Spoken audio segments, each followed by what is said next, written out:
Hello, thank you for joining me. Welcome to Bert's Beat Club, not half pop pickers, where this time we're going to be looking at Thom Keyes' All Night Stand, originally published in 1966. Now, Thom Keyes, better known really as a science fiction writer, he seems to be known for penning a particular episode of Space 1999, which leads me to think this might be categorised as a cash-in novel, a cynical attempt on a publisher's part to capitalise on a particular boom. In this case, the British invasion of 1960s rock bands. Now, the back cover blurb, it describes these guys. They're called the Pack. Four boys from nowhere going somewhere at a pace that kills. Dave, lead guitar, whose hobby is sleeping around. Nick, bass guitar, bloody-minded, moody but brilliant, always looking for a fight. Mick, drums, a lady killer's face and can't stand girls. Jerry, rhythm guitar, Dave's partner in pursuit of the beards.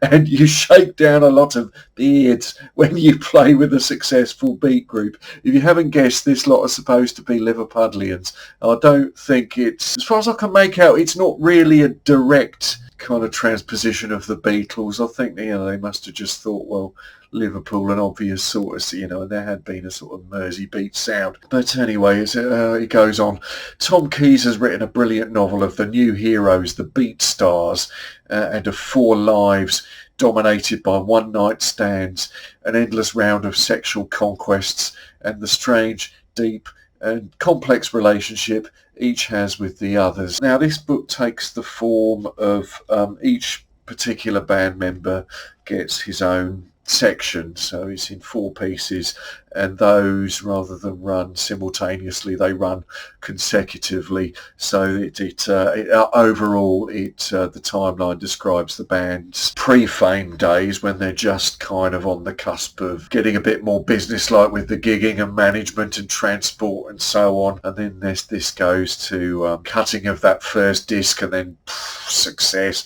Success in these books just blows up like that. There's no people in these kind of novels don't spend years paying their dues. Success, in fact, and then he describes life at the top and the kind of the aftermath of it. So we start off with Dave, lead guitar. Now, this quickly sets the tone. You may assume from the blurb and the cover this is going to be a bit of a romp, because I suppose it brings to mind sort of pulpy books from a slightly later period. Maybe the 70s, where you'd kind of assume, well, you know what you're going to get. You're going to get this kind of, I don't know if Confessions of a Pop Performer would be the thing, but you'd expect it to be a little bit risque, but a lot of excess going on, but, that kind of hedonistic, what have you. But the scene is set pretty early with Dave's section. A great deal of this band's energies are engaged, as it says on the back, with sexual conquest. Now, this isn't as fun as it sounds from the way it's described here. It's basically, it involves a lot of jailbait, really. These kind of joyless, exploitative, opportunistic, rather unlovely exchanges with basically naive jailbait who are depicted as following these bands around and making themselves available to them pretty much unconditionally. Now, Dave, he surprises himself somewhat. This is while they're still sort of haggling with the manager about getting themselves a proper van and more regular bookings and so on. The manager's called Cass. I think he's the kind of fifth character in it. He doesn't get his own chapter. Dave, he has one of these rather characteristic liaisons with Angela, who tells him she's 14.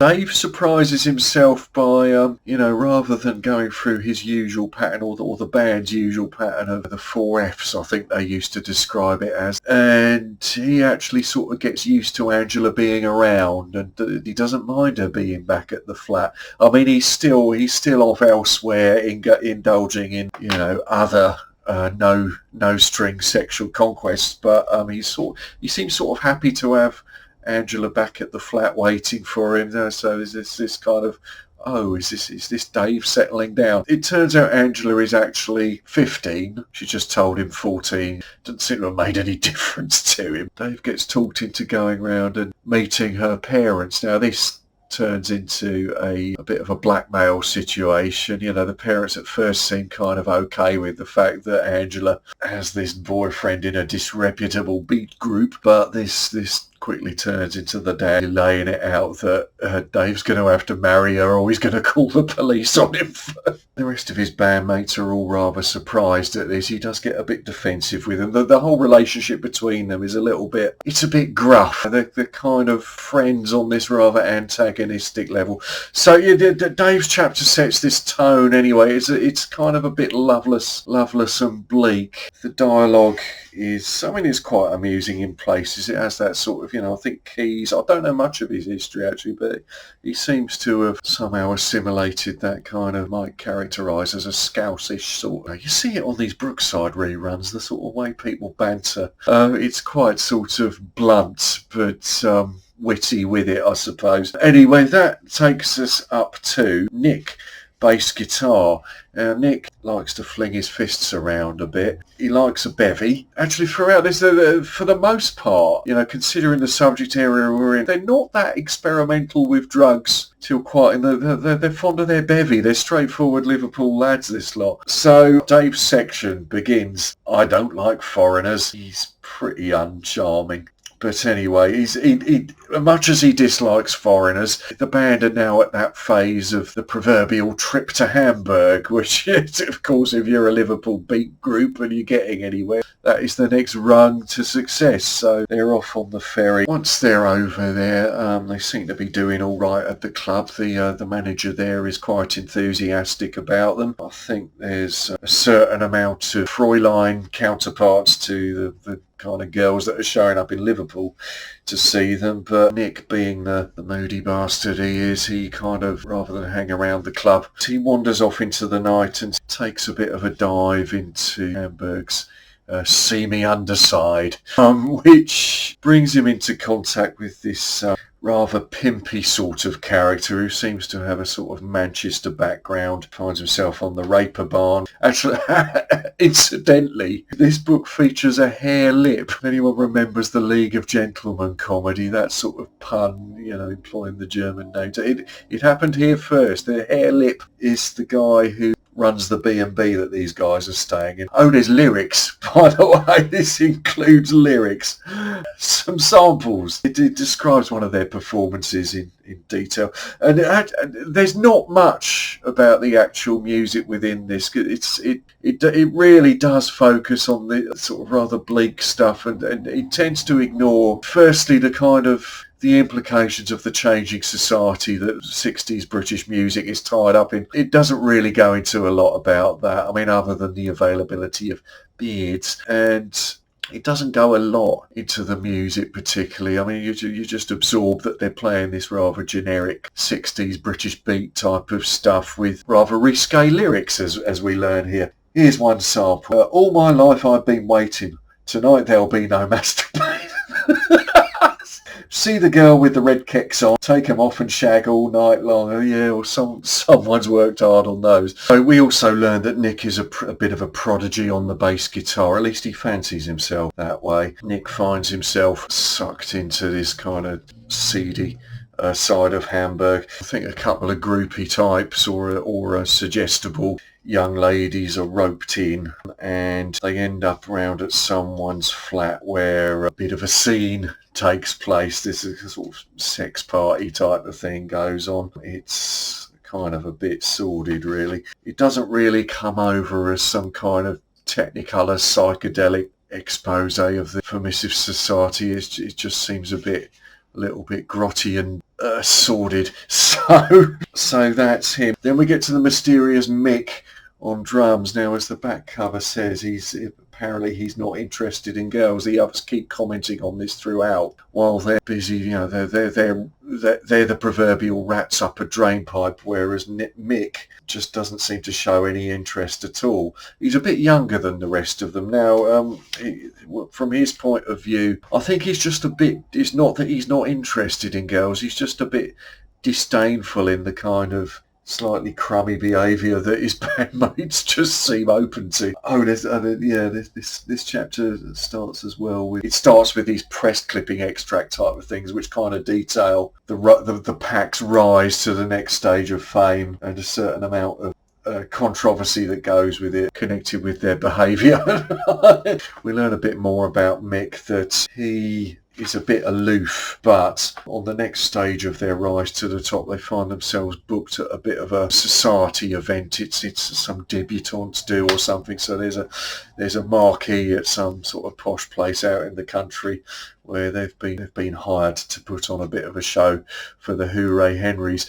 He's introduced to the girlfriend of one of them, and she takes him into the champagne tent or wherever, and then things take their course. So it transpires that Mick actually is into girls. He's just a bit choosy. Anyway, having found his feet in terms of sexual relations, Mick is now on his way. There's an incident in a recording studio. Compliant young lady happens to be there. Mick's fumblings with her and squelchings are slyly recorded by one of the engineers for inclusion onto the record, and when that's revealed, everyone seems fine with that. So this chapter's where the kind of the more drug-related 60s debauchery goes on. They fall in with some lot called the Sinner Set, who I think have been around the block a few more times than the pack. Mick finds himself invited to one of their... In fact, I think he is the only one that the Sinner Set really consider hip enough to invite. He gets invited along to represent the pack at a bit of a do they're having, and this involves a certain amount of weed being smoked by the look of it, and there's some chicks there, man, and it's a bit of a scene. There's bombers and black bennies as well. And while all this is going on, the records they've been making are just zooming up to the top of the charts one after the other. So they are on their way. This section also features, again, it's one of those staples of the 60s rock band, fictional or otherwise. They have to go to one of those forts in the Thames where the pirate radio stations are. They drop in unannounced, but they're welcomed by these two pretty sleazy DJs. I think they're also expecting another artist, Ramona Lowe, to come and do a promo spot. She's number 17 in the Radio South chart. Great little beard. So they're welcomed by the two DJs, Rube and Simeon Spetch, or as he's known to listeners, Spetch the Wretch. We get a sample of Rube and Spetch's on-air banter. They get the sense that they're constantly trying to undermine each other. And anyway, Ramona shows up and they decide, this turns into a bit of a party situation. An on-air interview degenerates fairly swiftly. Anyway, it turns out that Ramona is rather keen on Mick because she thinks he is super and because he's a beautiful boy. And this act of sexual congress seems to happen. I'm not sure if this is... I think this might be going on air. Actually, she's kind of sitting on his lap, and so it all gets a little bit risque here. So then we're on to Jerry, rhythm guitar, the last chapter. So we're now at the American tour phase of the pack's career. So they are whisked out there. This is all new and exciting to them. They pitch up in LA, and they seem to be more or less at the stadium stage of things by the look of it by this point. Now here they meet, I don't know if this is meant to be some sort of pseudo-Elvis sort of character. There's Pharaoh. He's an established star out there, but he's undergoing a bit of a crisis. He's obviously kind of drug dependent and suffering from various paranoias. Given that this was written in 66, I'm not sure how far gone Elvis would have been with that aspect of things. I associate that more with Elvis's 70s, so I'm not sure. And my first thought was Pharaoh is some sort of pseudo-Elvis. We see him behind the scenes having a bit of a breakdown and begging for tranquilizers and all the rest of it. So, we're seeing this, seeing this rather unsightly aspect of the top. Anyway, it's here that they're introduced to an American starlet, Jean Wenchett, who Jerry thinks is a knockout chick in anybody's book. So, I think she's a friend of Pharaoh's, but I think Jerry's quite keen. So now they're in the States. The pack, I think they're biogs. Each chapter starts with a biog, and it's evident that they're quite into soul and rhythm and blues and American black music.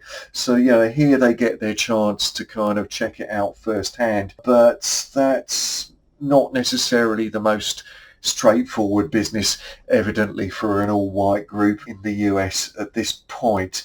So they kind of need chaperoning in some way, and that process is described. A racial epithet is used here. It's a word that I've seen described in another book of a certain vintage as being cheeky rather than insulting. I'm not going to put that to the test here. Anyway, they're described as this great group, the Superbs. So they kind of buddy up with the pack, and that sort of gives them an inroad into attending these venues in Harlem where they can check out R&B and soul and so on firsthand. They've got Jean Wenchett in tow. Now, Jean is not that sort of girl. However, Jerry is quite determined, and we get to see his tactics here in talking her into doing something she hadn't planned on doing on the Greyhound bus. Yeah, it's a bit slimy, really. Anyway, he talks her around. So with that done, Jerry tells us by the time we'd left Las Vegas for Chicago, we had caught on, and I mean really caught on. Like there had been others before us and there would be more after us, but something really clicked the way it had at home.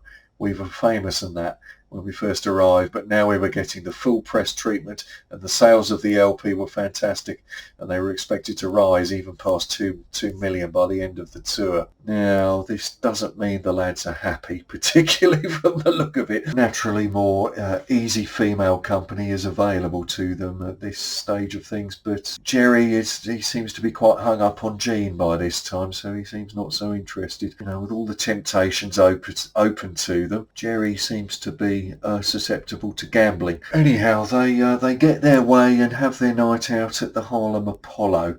See the Apollo and die, says Nick. Now, they get through the door in the company of a girl group, the Revels, whose favours I think the boys are contesting for amongst themselves. The chauffeur who's taking them to the Apollo puts his oar in. I think he feels that the girls are showing up Harlem in some way. Anyway, he gets told to shut up and mind his own business, and they get in. The situation is a bit tense. That's okay, because Jerry gets his ashes hauled. The band get to have a bit of a break on some tropical island somewhere, where Jerry is joined by Jean, and Mick and his girlfriend show up there as well. This becomes a bit disharmonious. I think they're stalked by photographers, and Mick's girlfriend is a bit of an exhibitionist for them. This gets a bit tense, and I think a punch is thrown. I think Jerry punches Mick at some point. And much like the Beatles, they get to make a film, a bit of a pointless one by the look of it. It was mad. We went to Iceland to make it, full of Eskimos, I thought. It turns out it's not,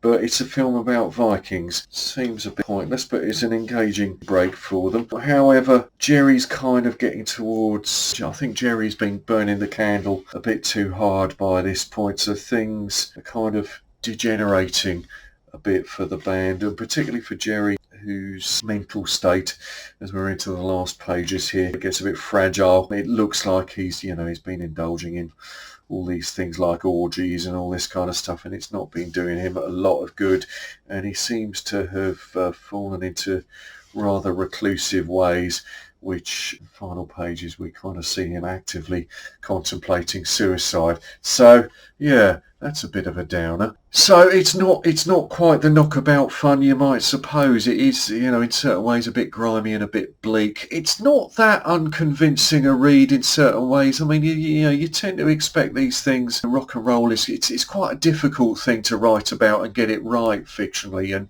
quite often these sort of books are full of, it's very funny, it's very appealing the way a lot of these books have this kind of rather naive way of talking about this subject matter, which this book not too bad on that front. It does it's sort of, there's the odd kind of clunky description and things in it, but overall I could run with it. It's not been handled that badly, especially when you consider it doesn't seem to have been Keyes' main subject area. But yes, it's a bit of a far cry from the knockabout, this little risque knockabout you might have expected from it. It's in a way, it's almost like you're seeing the roots here of certain things that happened in the 70s, like the pair of films That'll Be the Day and Stardust, which I described the novel of Stardust in another video from a couple of years ago. But there's almost like the roots of that in there. The idea that fame in rock and roll, when you're young and naive, it looks like this great kind of, who wouldn't want that? It looks like this wonderful dream that you and your mates can, you can sidestep all social expectations and previous generation obligations, and you're off on this great party and you're going to make it, and when you make it, it's going to be great. And the idea that the people start off with those ideas, but the reality of even if you are one of the lucky ones who gets to the top, it's like there's nothing there that you'd want. It's empty. It's like nothing makes you happy.